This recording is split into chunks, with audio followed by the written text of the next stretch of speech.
তোমার মামিদের ভবন হচ্ছে ওইটা কি আব্দুল করিম ভবন। না এটা হচ্ছে যে আর্টস এর তোমার মামিদের কাজ করছে আমি কি আম্মু সোশ্যাল সায়েন্স। তোমার মামি কয়টা আছে? তোমার মামি একটাই আছে।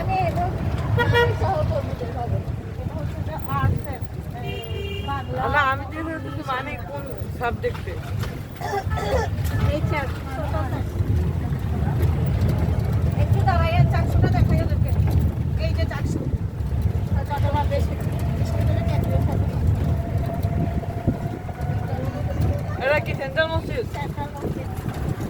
আগে ছিল না বানামে দেখো ছিল না নিয়ে করতে হবে সায়েন্স এটা কি এটা লাস্ট কথায় আমাদের ক্লাস হয়েছে কিন্তু আমাদের বায়োলজিক্যাল সায়েন্স এখন আলাদা হয়ে গেছে সেটা দেখা আমি এই ডিপার্টমেন্টে এক্সাম দিয়েছিলাম মনে হয় আরেকটা লাইব্রেরিতে।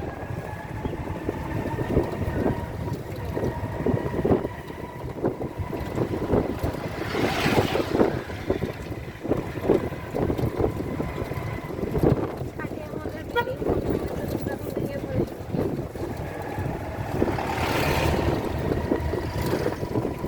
ডাকো না 100 বাজার বাইরে তুমি বলো এটা কিসের ফ্যাকাল্টি অফ বায়োলজিক্যাল সায়েন্স। এটা দেখো এটা এখানে এই যে এতদিন এখানে ছিল আন্টিমার নিয়ে পিছনে সায়েন্স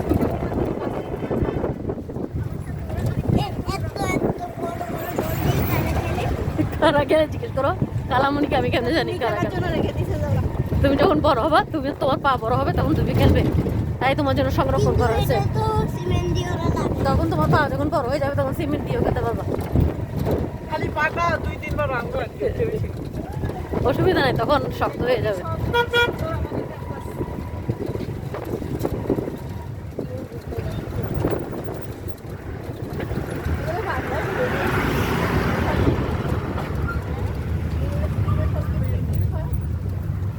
চলে আসছে বায়োলজি ডিপার্টমেন্ট সামনে লিখছে তো ফ্যাসিলিটি অফ বায়োলজিক্যাল সায়েন্স আমরা নামবো একটু দেখো ওরা উঠলে উঠুক এরপর আমরা আবার চলে যাবো। আসেন তোমার ধরতে ভয় লাগতেছে না? নিয়ে ফেলবো ওকে? না তো ওষুধ থেকে ফুলের রোদ ব্যাগে রাখো প্রচন্ড বাতাস বাচ্চাগুলো অসুস্থ। ধরো তাসিন, এটা মাথায় নাকে দাও। মাহির ধরো জ্যাকেট পরো। ঠান্ডা বাতাস ঠান্ডা বাতাস। দেখতেছো না কি বাতাস? গায়ে দাও এটা গায়ে দাও। আজকে আমার পায়ে ফোটা এসে এমনি তো অনেক বাতাস দেখো গাড়ি যখন চলে